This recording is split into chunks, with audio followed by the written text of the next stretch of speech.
buenas noches y bienvenido una vez más. Esta noche vamos a entrar en una escena de la Edad Media que casi siempre imaginamos mal. Una escena rodeada de velos, castillos, iglesias, banquetes y esa idea cómoda de que una boda, por antigua que sea, siempre tiene algo de romántico, íntimo y prometedor. Pero esta noche vamos a mirar algo bastante menos amable. Vamos a mirar la noche de bodas real en la Edad Media. No la versión suavizada por el cine, no la imagen elegante de dos personas unidas por amor bajo una ceremonia solemne. No la fantasía de una noche privada, delicada y sentimental, sino algo mucho más complejo. Porque si algo conviene entender desde el principio, es esto. En gran parte de la Edad Media, una boda no era solo una historia entre dos personas. Era un asunto de familias, de patrimonio, de religión, de honor, de posición social y muchas veces de necesidad. Y eso cambia por completo la mirada. Hoy solemos pensar el matrimonio como una elección íntima. Incluso cuando hay presión o expectativas familiares, seguimos imaginándolo como algo que pertenece sobre todo a la pareja. Pero en la Edad Media, muy a menudo, el matrimonio no empezaba en el deseo, empezaba en el acuerdo. A veces un acuerdo entre familias, a veces una negociación de intereses, a veces una forma de asegurar tierras, alianzas, estabilidad o herencias, y otras veces, sencillamente, una manera de colocar a cada persona en el lugar que se esperaba de ella. Eso significa que la boda no era solo una ceremonia, era una institución. Y dentro de esa institución, la noche de bodas tenía un peso enorme, no porque fuese solo una noche especial, sino porque era el momento en que todo lo pactado dejaba de ser teoría. El momento en que el matrimonio tenía que hacerse real, el momento en que la unión dejaba de ser promesa, rito y apariencia, para convertirse en consumación. Y esa palabra importa muchísimo. Consumación. Porque en el mundo medieval no bastaba con casarse. En muchos casos, el matrimonio tenía que completarse físicamente para quedar plenamente confirmado. Y ese paso no pertenecía solo a la intimidad de los recién casados, sino también al orden social que los rodeaba. La familia quería seguridad. La iglesia quería legitimidad. La sociedad quería claridad. Y el futuro de la herencia, del linaje o de la reputación dependía en parte de que esa noche cumpliera con lo que se esperaba de ella. Por eso la noche de bodas no era simplemente una noche bonita, era una noche cargada de presión, de deber, de vergüenza, de expectativa y muchas veces de miedo. Hoy la idea de una primera noche conyugal puede parecernos completamente privada, pero en la Edad Media esa intimidad era mucho menos limpia de lo que solemos imaginar. Porque aunque la escena final ocurriera tras una puerta cerrada, el peso de lo que estaba pasando venía de fuera, venía de la familia, venía de la costumbre, venía de la religión, venía de la idea de que ese momento no pertenecía del todo solo a dos personas, pertenecía también al sistema. Y aquí aparece una diferencia importante entre nuestro mundo y el suyo. Nosotros solemos pensar una boda desde la emoción del día. Ellos muchas veces tenían que pensarla desde sus consecuencias. ¿Quién heredaría? ¿Qué alianza se reforzaba? ¿Qué honra se protegía? ¿Qué embarazo futuro se esperaba? ¿Qué orden se mantenía? Eso hacía que el matrimonio tuviera menos espacio para el ideal romántico y mucho más para la función social. No quiere decir que no existieran afectos o ilusiones. Claro que existían. Pero sí quiere decir que para muchísimas personas, el centro del matrimonio no era el amor tal y como hoy lo entendemos, era la estructura. Y la noche de bodas estaba en el corazón de esa estructura. porque ahí se cruzaban varias obsesiones medievales muy profundas: la virginidad femenina, la obediencia, la fecundidad, la autoridad del marido, la reputación de la esposa, la continuidad de la familia. No estamos hablando entonces de una noche suspendida en la belleza del rito. Estamos hablando de una noche sometida a una enorme presión cultural. Todos sabían lo que significaba. Todos sabían lo que se esperaba de ella. Y todos podían interpretar su éxito o su fracaso. Eso convertía algo íntimo en algo casi público por su importancia.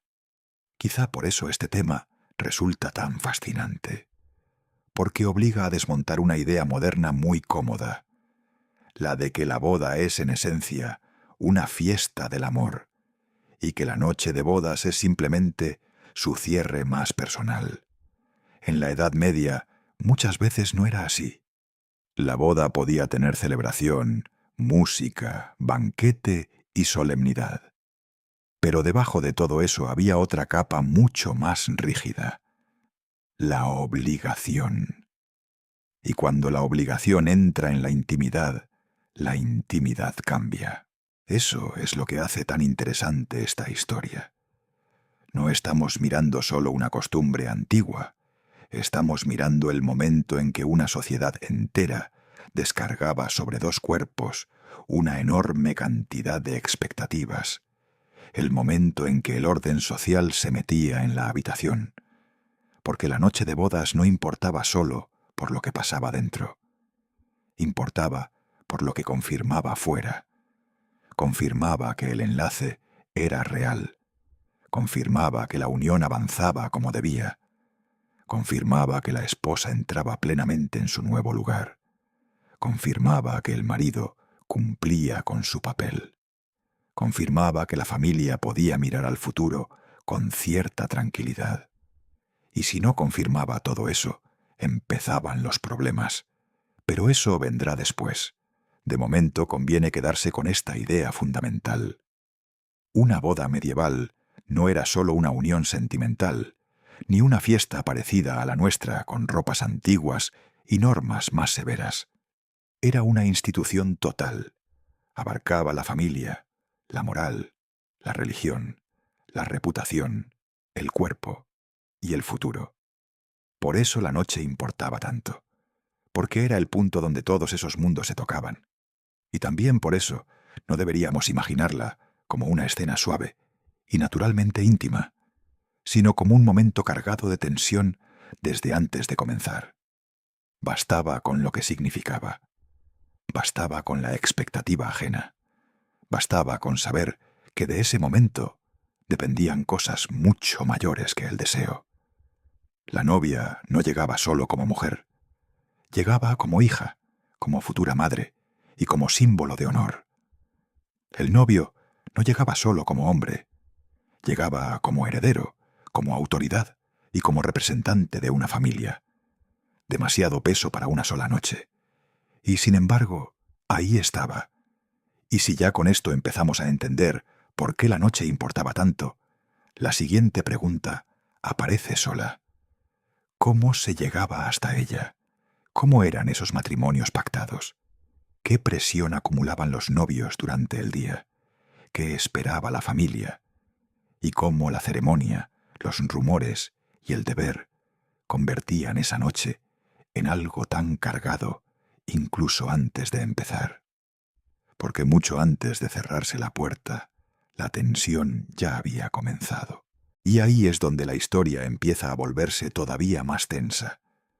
Porque una cosa es entender que la noche de bodas importaba muchísimo, y otra muy distinta es imaginar cómo se llegaba hasta ella.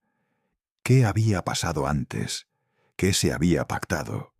¿Qué se había esperado de los novios? ¿Qué presión se había acumulado durante el día? ¿Y qué tipo de cansancio, de nervios o de miedo entraban con ellos en la habitación cuando por fin terminaba la celebración? Porque la noche de bodas no empezaba de noche, empezaba mucho antes. Empezaba, en muchos casos, en conversaciones familiares, donde los propios novios apenas decidían nada, Empezaba en acuerdos, intereses, promesas, conveniencias o necesidades que podían haberse fijado mucho tiempo antes del propio enlace. Y eso ya marcaba muchísimo la experiencia. No todo el mundo llegaba al matrimonio igual, claro. No era lo mismo una boda campesina que una noble. No era lo mismo casarse por cercanía cotidiana que por estrategia familiar. No era lo mismo una pareja que ya se conocía algo que dos personas casi extrañas entre sí. Pero incluso con todas esas diferencias, había una constante bastante fuerte. El matrimonio no solía vivirse como una escena espontánea de pura libertad personal. Había expectativas. Y las expectativas pesan. Pesaban sobre la novia, pesaban sobre el novio, pesaban sobre la familia, pesaban sobre el comportamiento que se esperaba de cada uno durante todo el día. Porque el día de la boda no era solo ceremonia, era exposición. Todos miraban, todos comentaban, todos interpretaban gestos, edades, alianzas, parentescos, riqueza, modales, estado de ánimo y señales de estatus. La boda colocaba a los novios en el centro de una atención que no siempre tenía nada de amable. Y eso hacía que la jornada, incluso antes del banquete o de la noche, ya viniera bastante cargada. La novia, en especial, solía soportar una presión muy concreta. No solo debía presentarse de forma correcta, no solo debía encarnar modestia, decoro y obediencia. También cargaba con el peso de la honra familiar, con la expectativa de pureza y con la mirada de una sociedad que valoraba enormemente su comportamiento y su reputación. El novio, por su parte, no quedaba libre de presión. Sobre él caían otras exigencias: autoridad, capacidad, firmeza, cumplimiento del papel masculino, continuidad del linaje, estabilidad futura. No tenía que llegar solo como hombre, sino como figura capaz de sostener lo que el matrimonio representaba. Eso significa que, antes de llegar a la intimidad, ambos ya venían ocupando papeles muy marcados. Y esos papeles no se dejaban fuera de la habitación. Se arrastraban hasta ella. También conviene recordar algo importante. Muchas bodas medievales no unían necesariamente a dos personas con una gran historia previa detrás. A veces se conocían poco, a veces se conocían lo justo, a veces la diferencia de edad podía ser llamativa, a veces había nervios normales y otras veces había algo bastante más incómodo que simples nervios. Había distancia, distancia emocional, distancia de confianza, distancia de experiencia, distancia entre lo que uno esperaba y lo que el otro temía. Eso vuelve la escena mucho menos romántica de lo que solemos imaginar, porque no siempre llegaban dos personas que deseaban encontrarse, sino dos personas que debían hacerlo. Y el deber, cuando entra tan pronto, cambia mucho la atmósfera. A todo eso se sumaba la ceremonia, la parte religiosa, el banquete, la presencia de familiares, los desplazamientos, las palabras, la solemnidad, el cansancio físico de toda la jornada. El día podía ser largo, agotador y emocionalmente pesado. No hacía falta que hubiera tragedia para que ya existiera tensión. Bastaba con la cantidad de ojos, de reglas y de expectativas que rodeaban cada paso. La boda medieval, en ese sentido, no era solo un rito, era una preparación pública para una noche privada que en realidad nunca era del todo privada, porque todo el mundo sabía lo que venía después, y ese conocimiento colectivo creaba una presión muy peculiar.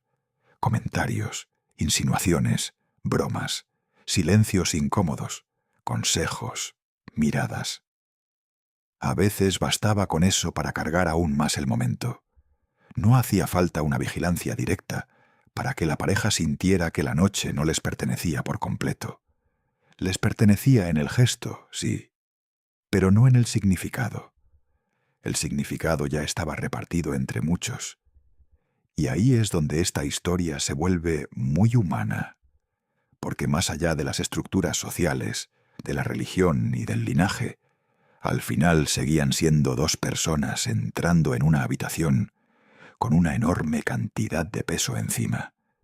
Dos personas cansadas, observadas, condicionadas por lo que se esperaba de ellas y obligadas a convertir una jornada pública en una intimidad inmediata. Y eso no debía de ser fácil.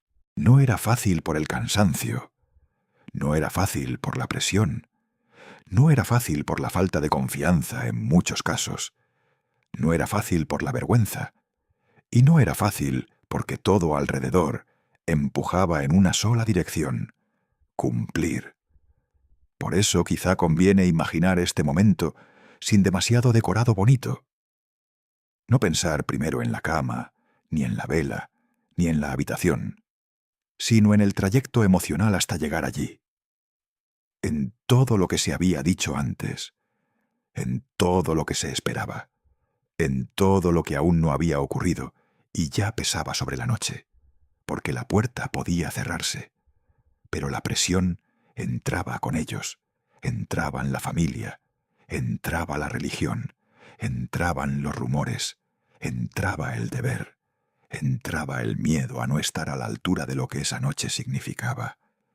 Y una vez entendemos eso, la siguiente parte de la historia aparece sola, porque si ya llegaban así de cargados, si la intimidad venía tan condicionada, si la noche pesaba antes incluso de empezar, entonces, ¿qué pasaba realmente cuando por fin se quedaban solos? ¿Qué había de intimidad? ¿Qué había de vergüenza? ¿Qué había de deber? ¿Y cuánto de aquella noche pertenecía de verdad a los novios? ¿Y cuánto al mundo que los había empujado hasta allí? Y ahí es donde la historia entra por fin en su parte más delicada. Porque una cosa es todo lo que rodeaba la boda. Una cosa es la presión del día.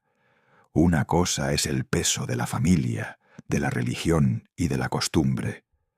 Pero otra muy distinta era lo que ocurría cuando por fin se cerraba la puerta, o al menos cuando parecía cerrarse.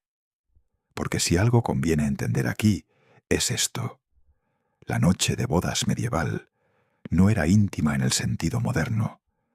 Podía haber habitación, podía haber cama, podía haber un cierto aislamiento físico, pero eso no significaba libertad. La pareja no entraba en un espacio limpio, neutro, privado y emocionalmente suyo.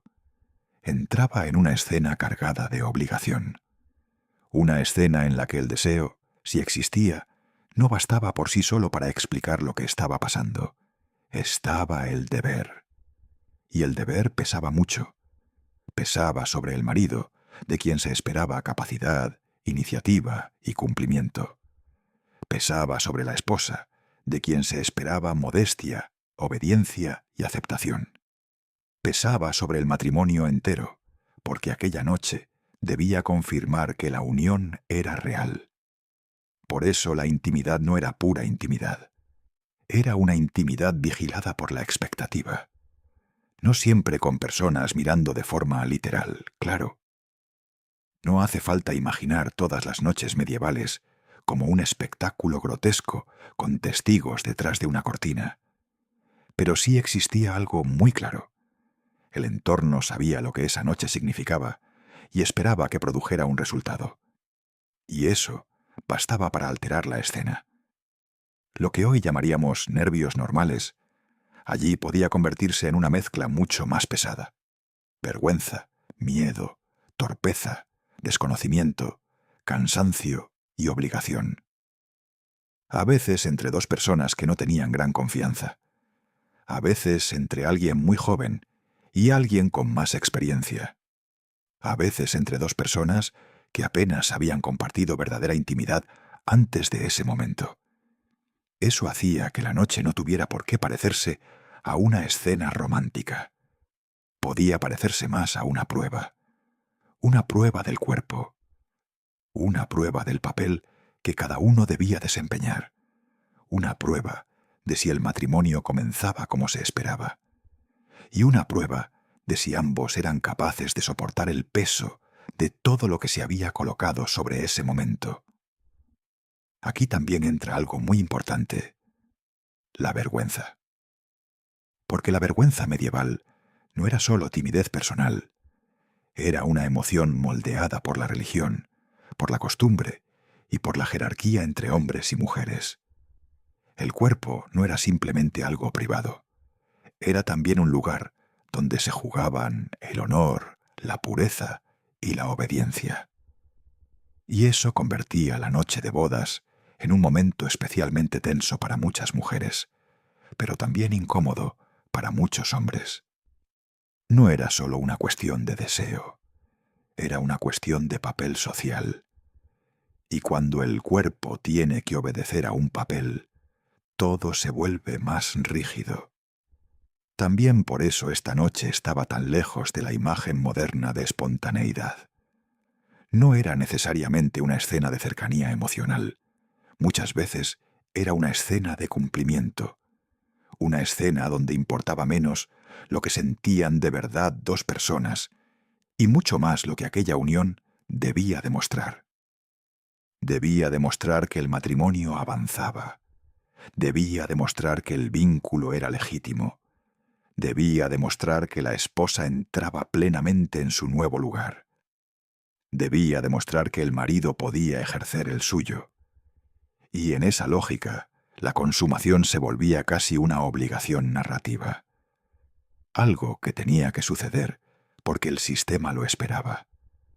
Algo que cargaba de tensión incluso los silencios, incluso la torpeza, incluso el simple hecho de acercarse. Por eso la noche de bodas real probablemente estuvo llena muchas veces de incomodidad.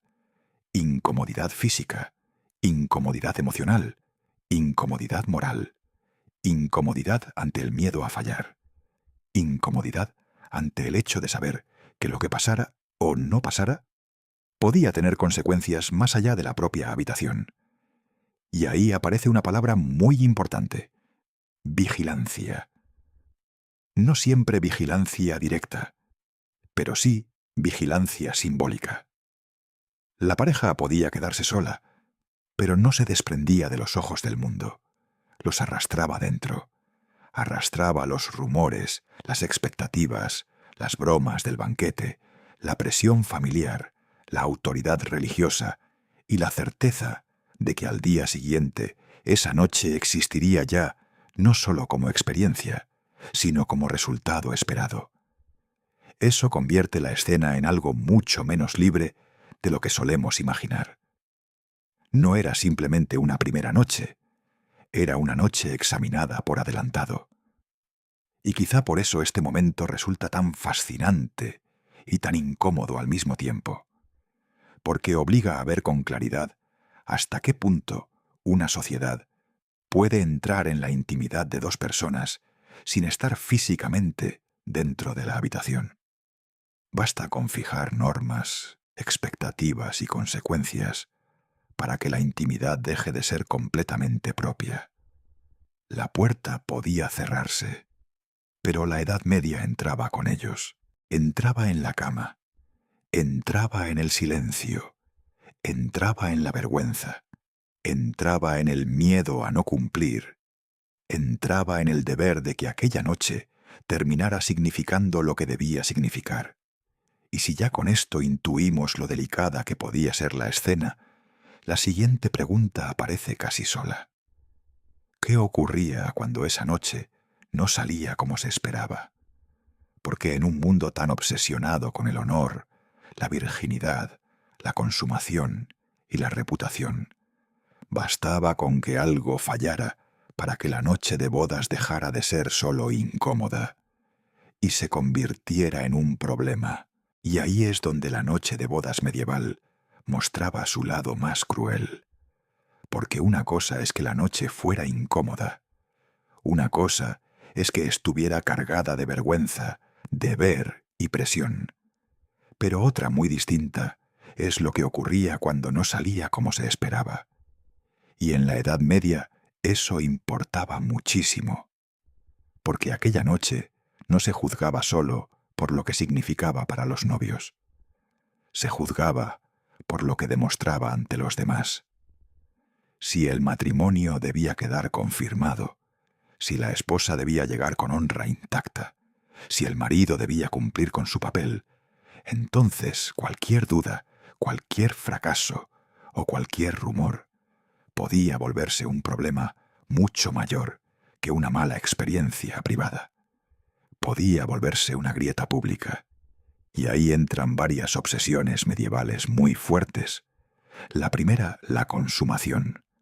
Si el matrimonio no se consumaba, o si se dudaba de ello, podían empezar las sospechas. Sospechas sobre la capacidad del marido, sospechas sobre la virginidad de la esposa, sospechas sobre la validez real de la unión. No hacía falta que existiera una prueba clara para que el problema naciera. Bastaba con la duda, y una duda, en un mundo tan pendiente del honor y de la reputación, pesaba muchísimo. La segunda obsesión era la sangre. No en todos los casos, ni como una regla universal simple, pero sí como parte de una imaginación social muy poderosa. La idea de que la virginidad femenina debía dejar señales, y que esas señales ayudaban a confirmar la pureza, la honra y la legitimidad de la unión. Hoy sabemos perfectamente que esa expectativa estaba llena de errores, simplificaciones y crueldades, pero en aquel mundo podía tener consecuencias muy reales. Porque si la noche no producía lo que otros esperaban ver o suponer, el silencio se llenaba enseguida de rumores, y los rumores podían ser casi tan peligrosos como los hechos. Rumores sobre la esposa, rumores sobre el marido, rumores sobre si el enlace había sido verdadero, rumores sobre si algo se había ocultado, rumores sobre si una familia había engañado a la otra. Y cuando una boda unía patrimonio, herencia, alianzas y reputación, esos rumores no eran un simple cotilleo, eran una amenaza. Podían tensar familias, podían humillar a una mujer, podían debilitar la autoridad de un hombre, podían convertir una noche íntima en un conflicto social. También estaba la cuestión de la impotencia, que en algunos contextos medievales podía tener una carga devastadora, no solo por la experiencia física o emocional del momento, sino porque afectaba directamente a la idea de masculinidad, autoridad y capacidad de asegurar descendencia. Un marido del que se dudara en ese terreno no sufría solo un problema privado, sufría una herida en su papel social.